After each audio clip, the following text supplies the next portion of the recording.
tracto gastrointestinal. Hasta ahora ya habíamos hablado bastante sobre esto en gastro, por eso confundieron que ya dieron. Pero en realidad hay un capítulo aparte que es pólipos, donde nuevamente tenemos que definir qué era un pólipo.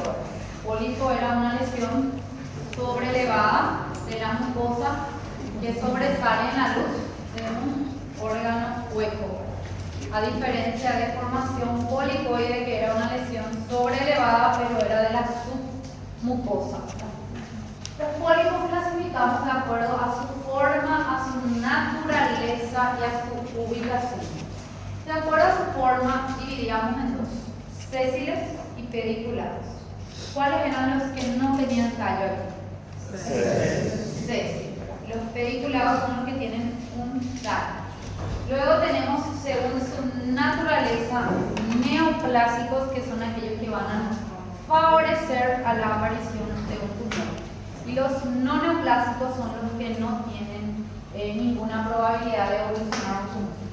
Según su ubicación puede ser esófago, estómago, intestino delgado e intestino grueso. ¿Dónde es más frecuente el pólipo? Intestino grueso, ¿verdad? En el colon. Entonces, mirando esta imagen macroscópica, ¿qué tipo de pólipo le parece que es? Un pólipo sésil, no tiene un pedículo. Y este otro, pediculado, creo que salió en el examen de ustedes, algo así, ¿verdad? En alguna turma salió y preguntaba si era un pólipo pediculado. Y este otro, pediculado. Y podemos saber si es maligno o benigno o no, así al mirar. Nos puede sugerir, ¿verdad? Pero siempre la histología va a ser el diagnóstico final. Y este comparando, ¿cuál tiene un aspecto más maligno? ¿Este o este? Este. Vamos, memorizan bien esta imagen, vamos a ver. Bueno, los pólipos no neoplásicos se originan de anomalías en la maduración o arquitectura o de una inflamación. Y tenemos una variedad de clasificación. Tenemos así los hiperplásicos, los pólipos amartomatosos, los pólipos juveniles, los pólipos inflamatorios y los pólipos linfóticos. Entonces, los pólipos neoplásicos se originan también de anomalías en la arquitectura o en la maduración, pero son lesiones realmente precursoras de un carcinoma. Y aquí tenemos tres: el adenoma tubular, el adenoma tubulovelloso y el adenoma velloso. Los tres son malignos, pero el más maligno de los tres es el velloso. Y aquí tenemos las formaciones polipoides, que dijimos que son lesiones sobrelevadas, pero de la submucosa. Y así, allí tenemos los tumores mesenquimales benignos y malignos. Entre los benignos tenemos los lipomas, los neuromas, los leiomiomas y los angiomas. Y entre los malignos tenemos los GITS, los leiomiosarcomas, los liposarcomas y los angiosarcomas. Una pregunta: ¿el GITS puede ser también benigno o siempre es maligno o cómo era eso? Puede ser benigno y tenía los criterios de malignización. O sea, si el GITS puede entrar también aquí entonces, ¿verdad? Entre una formación polipoidea benigna, ¿verdad? Entonces, en el colon, los adenomas son los más frecuentes, representan el 67%. Le siguen los hiperplásicos en un 11% y otros pólipos en un 22%. Ahora la pregunta es: en el estómago, ¿cómo era la cantidad de pólipos hiperplásicos? Eran 90, ¿verdad? Y aquí en cambio los hiperplásicos son solo del 11%. O sea que es al revés. En el estómago tendríamos más más hiperplásicos, más pólipos benignos, y eran menos porcentaje de los adenomas, que son los malignos. Entonces, los no neoplásicos, vamos a empezar hablando del hiperplásico. El pólipo hiperplásico es un pólipo pequeño, generalmente mide menos de 0,5 centímetros. La edad de aparición son pacientes 60, 70 años. Generalmente este tipo de pólipos se ubican en el recto sigmoides y la macroscopía son hemisféricos, tienen un color rojizo, generalmente una superficie brillante y nos recuerdan a los pezones mamarios. ¿Se acuerdan? Eso ahora que ya habíamos tocado en gastro también. Histológicamente las glándulas son hiperplásicas porque estamos hablando de un pólipo de tipo hiperplásico. Y ahí nos tiene que venir en mente qué epitelio tenía el colon. Cilíndrico, con microvellosidades y células crisiformes. Bueno, el mismo epitelio vemos aquí, pero tiene un aspecto en diente de sierra. ¿Conocen el serrucho? Como es su diente, bueno, tiene ese mismo aspecto. Y el potencial maligno es nulo, o sea, no, eso no va a evolucionar a tumor. A veces así cae en el examen, ¿verdad? ¿Cuál es el potencial maligno del pólipo hiperplásico? 5%, 10%, 0%. Y obvio que va a ser 0%. Y en esas cáscaras de banana, lo que a veces cae, ¿verdad? Pues no hay, esto no evoluciona a un tumor. Esto es lo que se ve en un colon. Todo esto que son rojizos, brillantes, que nos recuerdan a los pezones mamarios, son los pólipos hiperplásicos. Y la histología vemos así. ¿Seguimos viendo o no seguimos viendo el epitelio del colon cilíndrico simple con microvellosidades, células caliciformes? ¿Seguimos o no viendo? Sí, ¿verdad? Pero así eran las glándulas en el colon. ¿Se acuerdan? Y ahí se veían las células caliciformes y ahora estamos viendo así. O sea que está hiperplásico, está aumentado de tamaño, es como si fuese que agarramos esa glándula y tiramos. Se alargó. Pero sin embargo seguimos viendo que tiene las células caliciformes, o sea, sigue siendo la arquitectura igual. Y si acercamos el ocular a esto que le llaman el diente de sierra, a los pólipos hiperplásicos, y es algo típico. Sin embargo, el epitelio, como ustedes ven, sigue siendo benigno, sigue siendo igual que al colon normal. Luego tenemos los pólipos juveniles o pólipos de retención, que son más formaciones amartomatosas que generalmente se ubican en lo que es el epitelio, la lámina propia. De hecho, que este tipo de pólipo ocurre el 80% en el recto, pero también pueden ser vistos en otras partes del colon. El pólipo de retención o pólipo también llamado juvenil generalmente es de 1 a 3 centímetros y es el pólipo más común en niños. Cuando se habla de pólipo en niños, este es el más frecuente.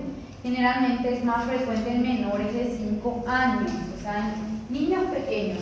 Macroscópicamente tienen un pedículo y suelen ser únicos. Generalmente es un solo pólipo. Puede tener dos también, 1 o 2, pero lo más frecuente es que sea uno. Y la lámina propia representa la mayor parte del pólipo. Casi todo es lámina propia y se ven también pequeñas dilataciones quísticas. No va a tener atipias histológicamente hablando y el potencial maligno es nulo, no va a ir a un tumor.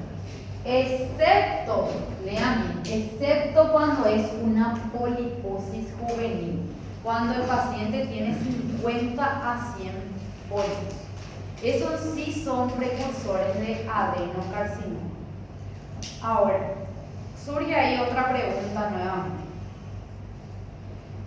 Fíjense, dijimos 1 o 2 pólipos puede llegar a tener. Lo más común es que tenga 1. Ahora, si tiene 50 a 100, eso sí ya es de potencial maligno, ¿verdad? O sea, va a evolucionar a adenocarcinoma. ¿Y cuál es el tratamiento en ese caso? Hay que retirar. Si estamos hablando de 50 a 100, no vas a quitar 50 pólipos. Se hace una colectomía profiláctica dependiendo de qué lado se haya afectado. Vamos a ver cómo es que se ve estos pólipos. Esto es lo normal. Generalmente se ve como una masa redonda, ¿sí? Mas eles não voltaram assim, né? No, en ese lugar no. mas em outros lugares. Y puede tener. E aí vai retirar, Sí, total. E como que o paciente fica assim? Y se le hace una ¿cómo se llama? Bolsa de colostomía. Pero no es muy estético, ¿verdad? Professor, qual é a causa de aparecer em crianças tão pequenas? Dijimos que eran anomalías de la arquitectura o maduración, malformaciones. Bueno, si nosotros nos imaginamos, generalmente son así como unas pelotitas redonditas y a veces se autoamputan y caen. Entonces imagínense el papá o la mamá se va a asustar si cae el colon, una formación tumoral, o bien sangre, no para de sangrar, o se ulcera y le duele al paciente, ¿verdad? De hecho que igual siempre se asustan cuando nos llevan, ¿verdad? Le quitan, por más de que se hizo por, digamos, en quirófano, se estirpó, igual la mamá cuando toma la muestra y nos lleva se asusta, ¿verdad? Porque no, para un tumor piensan, ¿verdad? Es algo, un tumor feo. Sin embargo, esto que es una lesión benigna, esto está, se ve, digamos, está cortado en hemisección, en la mitad. Y ahí se ve lo que son las dilataciones quísticas y esto es el estroma que dijimos que en la microscopía se ve lámina propia, como la mayor parte del pólipo, ¿verdad? Entonces van a ver la histología que es igualita. Esto es lo que se ve en la histología. Estas son las dilataciones quísticas. Todo esto es el estroma que decía en su mayor parte hace lámina propia. Y esto que ven aquí es lo que sobró de colon normal. Así era o no era así la histología del colon normal. Así eran las glandulitas, ¿verdad? Sin embargo, vemos la mayor parte quistes. Aquí también. ¿Se parece o no se parece la macro con la micro? Es igualito. Esto está en el examen parcial, con la final, es un regalo, porque es muy fácil. Encima cae, por ejemplo, paciente de 3 años con lesión polipoide. ¿Qué puede ser? Pólipo de retención o pólipo juvenil. ¿Y él tiene potencial maligno o no? No. Nulo. Ahora, este es el otro, que es la poliposis juvenil, que tiene 50 a 100 pólipos. Se dan cuenta que los pólipos mismos ya no son benignos, son feos, ¿verdad? Son múltiples. O sea que el aspecto en sí ya no es bueno, entonces se tiene que extirpar porque eso va a evolucionar a un adenocarcinoma.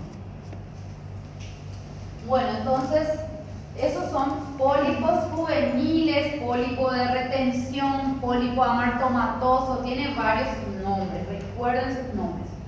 Ahora tenemos otro pólipo amartomatoso que es el pólipo de Peutz-Jeghers, que generalmente está compuesto por lo que es el epitelio, la lámina propia y también la capa muscular de la mucosa.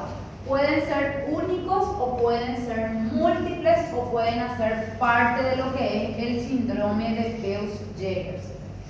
Generalmente son de tamaños grandes y la ubicación es estómago 25%, colon 30%, intestino delgado 100%. Entonces, ¿dónde es más frecuente el pólipo de Peutz-Jeghers? En el intestino delgado. Macroscópicamente tienen un pedículo y microscópicamente tiene una red arborizada que está compuesta por un tallo fibroso muscular con vasos sanguíneos y el epitelio sigue siendo igual al epitelio del colon, cilíndrico, simple, con microvellosidades y células caliciformes. El potencial maligno carece, no tiene riesgo tampoco de desarrollar tumor, pero sí los pacientes que tienen síndrome de Peutz-Jeghers tienen riesgos de desarrollar otros tumores en otras localizaciones, como en la mama, en el ovario, en el páncreas. O sea, son pacientes que carecen de la posibilidad, por ejemplo, si hay en estómago, eso no va a evolucionar a un tumor gástrico, o si hay en intestino delgado, no va a evolucionar a un tumor de intestino delgado, pero sí tiene mayor probabilidad de desarrollar otros tipos de tumores.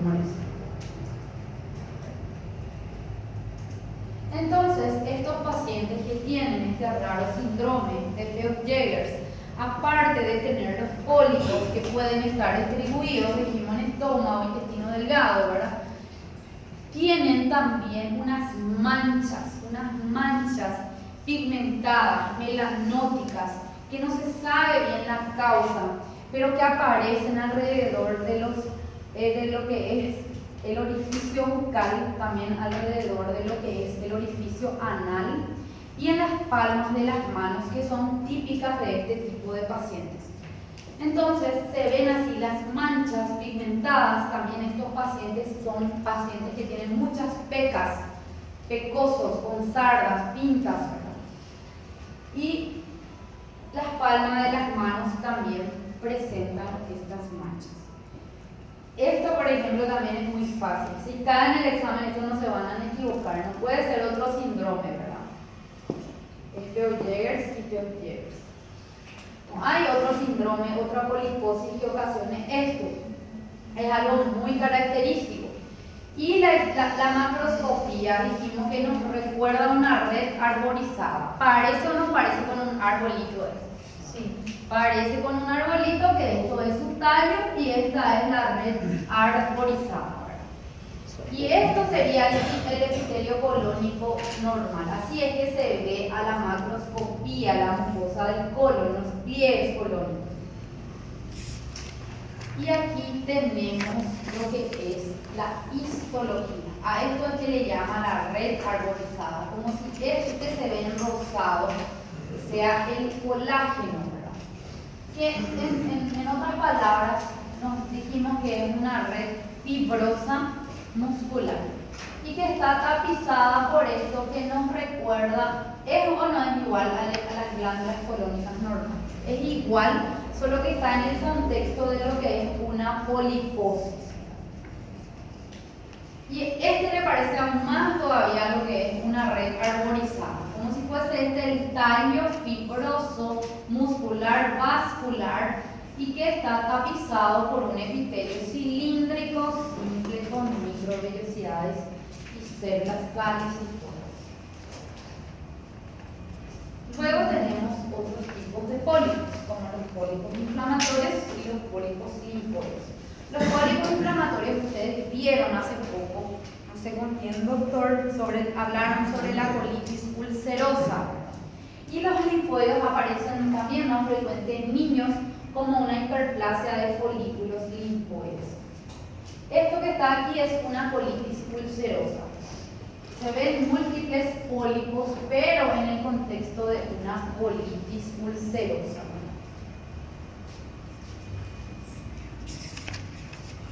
Y ahora sí nos queda hablar de los pólipos neoplásicos. Quedó claro los pólipos no neoplásicos, el hiperplásico. Después hablamos de los pólipos mamartomatosos, del pólipo de juvenil de retención o amartomatoso. Sí, 3 nombres. Es más frecuente en niños el de retención y no tiene potencial maligno. Ahora, el otro que sí tiene es cuando se le llama pólipos, cuando es de 50 a 100 pólipos. Los neoplásicos ya dimos una pincelada el día de hoy. Dijimos que son lesiones que presentan grados variables de displasia. Su incidencia va aumentando con la edad, tiene una predisposición familiar, son lesiones premalignas, aumentan el riesgo de carcinoma colorectal, que ya ustedes ya vieron. Aquí tenemos la clasificación. El adenoma tubular, el adenoma tubulovelloso y el adenoma velloso. Esa clasificación es en base a la arquitectura. El tubular, por supuesto, que va a tener glándulas tubulares y exhiben más del 75% esta arquitectura tubular. El túbulo velloso tiene entre un 25 y un 50% un patrón de tipo velloso. Y el velloso va a tener más del 50% un patrón velloso.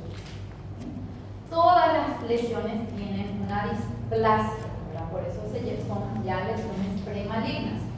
Y que pueden ser de bajo grado y de alto grado. De bajo grado eran las displasias leves. Luego ya tenemos la moderada y luego ya tenemos la displasia severa. Entonces, ¿cuáles son los riesgos de malignización? Si el pólipo es de gran tamaño, o sea, si mide más de 4 centímetros, si tiene en su mayor parte un componente velloso y si tiene una displasia de alto grado. Dijimos cuál era el más maligno entre los tres. Velloso. ¿Y cuál era el más benigno? El tubular. Pero ¿qué pasa si tenemos por ejemplo, si ustedes tienen dos pacientes? Un paciente que dice adenoma velloso y otro paciente que dice adenoma tubular con displasia de alto grado. El riesgo es igual para los dos, es mayor para el velloso o es mayor para el tubular con displasia de alto grado. ¿Cómo es? ¿Cómo es? Así son las preguntas que le confunden a ustedes en el examen. Tengo dos pacientes. Uno tiene un adenoma velloso, el otro tiene un adenoma tubular con displasia de alto grado. La pregunta es, ¿el riesgo para los dos es igual? ¿Es mayor para el paciente con el adenoma velloso? ¿Es mayor para el paciente con adenoma tubular? ¿O es menor para el que tiene adenoma tubular? A ver, vamos a ver las opiniones. ¿Qué vos pensás? Eu penso que está com o popular está com a alvorada principal e já é o carcinoma inicial. ¿Y el velloso? Y por no era el más maligno. Daí era mais maligno, mas pode ser que não esteja por conta da displasia. É quando não tem displasia ainda. Carla. No. Dice que el velloso de por sí es maligno. Pero el tubular, si tiene displasia de alto grado, es igual. Igual los dos pacientes tienen el mismo riesgo. Si el velloso de por sí dijimos que es más maligno. Pero si el tubular es de alto grado, ahí igual, están empatados. Ahora si es un tubular con displasia moderada, ahí no. Ahí el velloso es el más maligno. Então o velhoso já considera uma displasia. Claro, el velloso de por sí ya es el más maligno, independiente del grado. Así son las preguntas que ustedes van en el examen y marcan mal. Entonces, ¿por qué? Porque acá estamos diciendo grado de displasia de alto grado, es un riesgo de malignización más rápido. Y si el paciente tiene entonces componente velloso, si es mayor de 4 centímetros, ahí también hay que evaluar. Se o tubular for maior do que o velhoso, ¿Cómo así? seu tamanho, nesse mesmo exemplo, Sí. só que o tubular foi de 10 centímetros e o velhoso... Y hay que mirar, bueno, ahí ya nos tiene que llamar la atención porque es de gran tamaño, pero ahí la histología nos va a decir si es una displasia moderada, no, si es una displasia severa, sí. Acho que ele perguntar Não, assim, não, porque mas- tá empatado, ¿Entendió? né?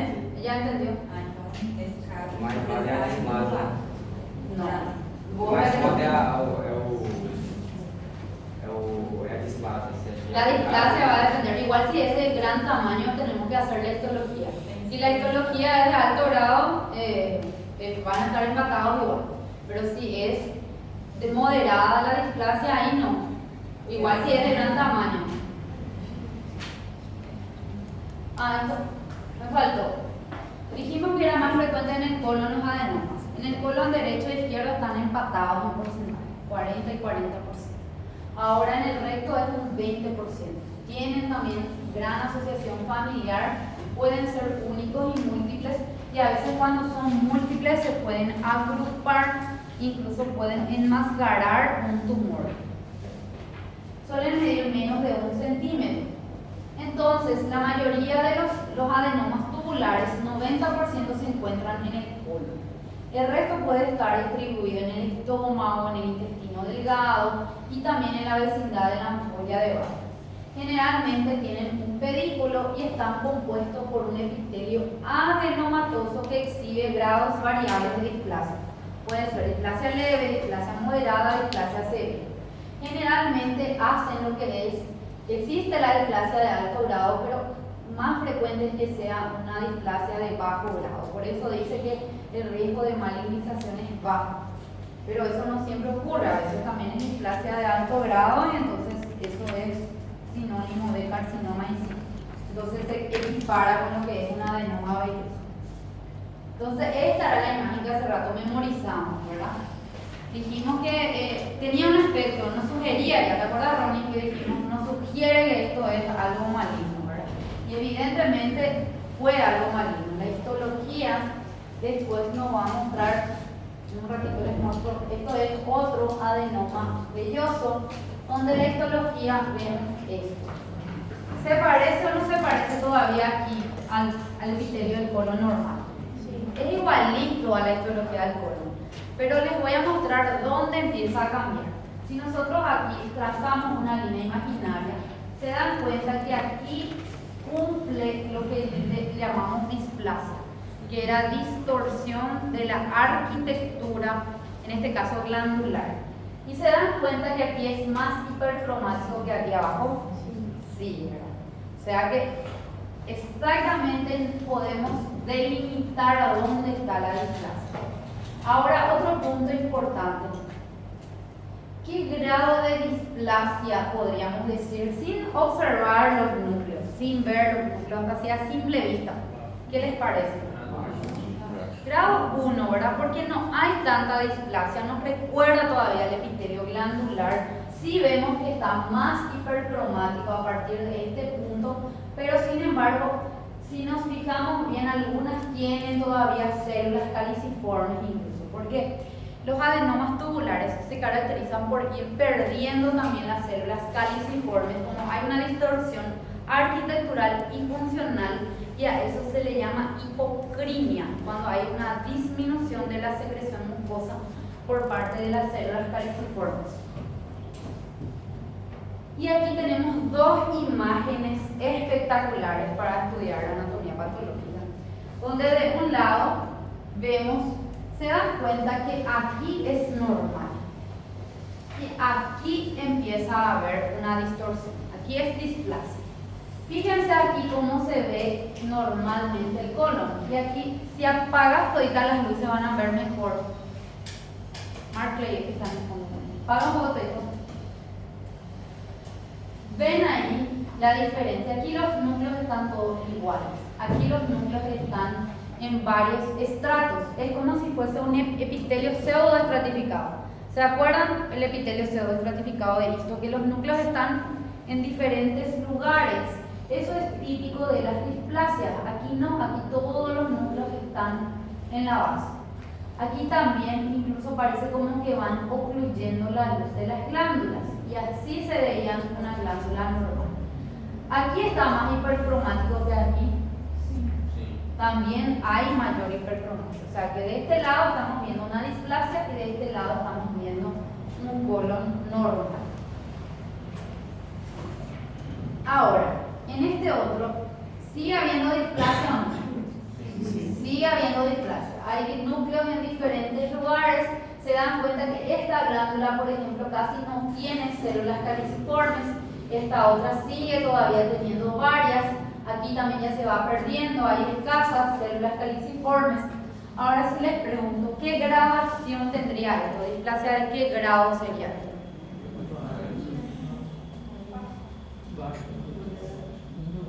Uno en dos. Y este es uno, ¿verdad? Y este otro es igual que este o no.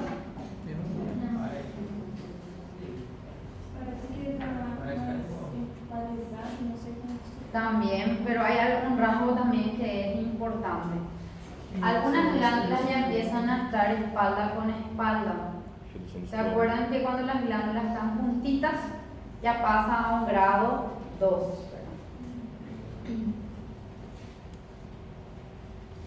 Aquí arriba también podemos notar entre esta glándula que es normal y esta otra glándula que empieza ya a ser más hipercromática, tener más empalizada, o sea, es aquí. Ahora esta otra glándula de aquí, ¿está o no con displasia? Está con displasia, ¿verdad? Yo cuando era estudiante me acuerdo que la displasia siempre comparaba con las teclas de un piano. ¿Se parece o no se parece a las teclas de un pianito? No sé, puede ser mi imaginación, pero Yo así le imaginaba como las teclas de un pianito, ¿verdad? Y es bien hipercromático, ¿verdad? Entonces esto es una displasia. Ahí en un caso sería grano. Y en este caso es muy difícil de ver, Ronnie, porque viste que no vemos tantas glándulas. Aquí arriba parece, si aquí mismo miramos va a aparecer un grado 2, pero si vemos con todo esto va a aparecer un grado 1. Hay bastante estroma entre ellos. Esta imagen les voy a explicar después. Voy a volver a esto porque este está de otras clasificaciones. Ahora aquí si nos fijamos en esto, se dan cuenta cómo los núcleos hacen esa, como si fuese una falsa estratificación, como un epitelio pseudo estratificado, y estos puntitos más oscuros son las mitosis. Los adenomas vellosos, que eran los otros adenomas, dijimos que eran los más malignos, ¿verdad? Se ubican en el recto y en el recto sigmoides. Pueden tener varios tamaños, pueden ser de 1 a 3 centímetros, incluso pueden llegar a ser grandes, tener 10 centímetros o más a veces. Histológicamente tienen un patrón de crecimiento adenomatoso digitiforme que nos recuerdan a los dedos de guante. Tienen un aspecto muy parecido a los dedos. La displasia es mayor y el riesgo de malignización es alto, es del 70%. Entonces, si nos fijamos en esta imagen, estos son los pliegues normales de lo que es el polen. Pero aquí, ¿qué es lo que llama la atención? Esto que está aquí, se ve como un pólipo. Aparentemente es sésilo, es un pólipo pediculado. Sésilo. Y esto no puede estar ocultando un carcinoma, o es solamente in situ. Puede estar ocultando porque tiene un aspecto sofítico, ¿verdad? Es sofítico. Y este otro, estos son cuando los pólipos se juntan, o se van juntando. Entonces, esto también nos puede estar ocultando ya un carcinoma. Sí, ¿verdad? Y de hecho que muchos de ellos a veces debutan como una obstrucción intestinal, ya en este caso, ¿verdad? De tan grande que es el pólipo. Esto es lo que le llamamos exofítico con aspecto de poliflor, ¿verdad? Que realmente puede ya estar ocultando un patrón infiltrante. Y este otro es también bastante feo, ¿verdad? El aspecto. Y también así se pueden presentar. Y estos dos, ¿verdad? Como se ve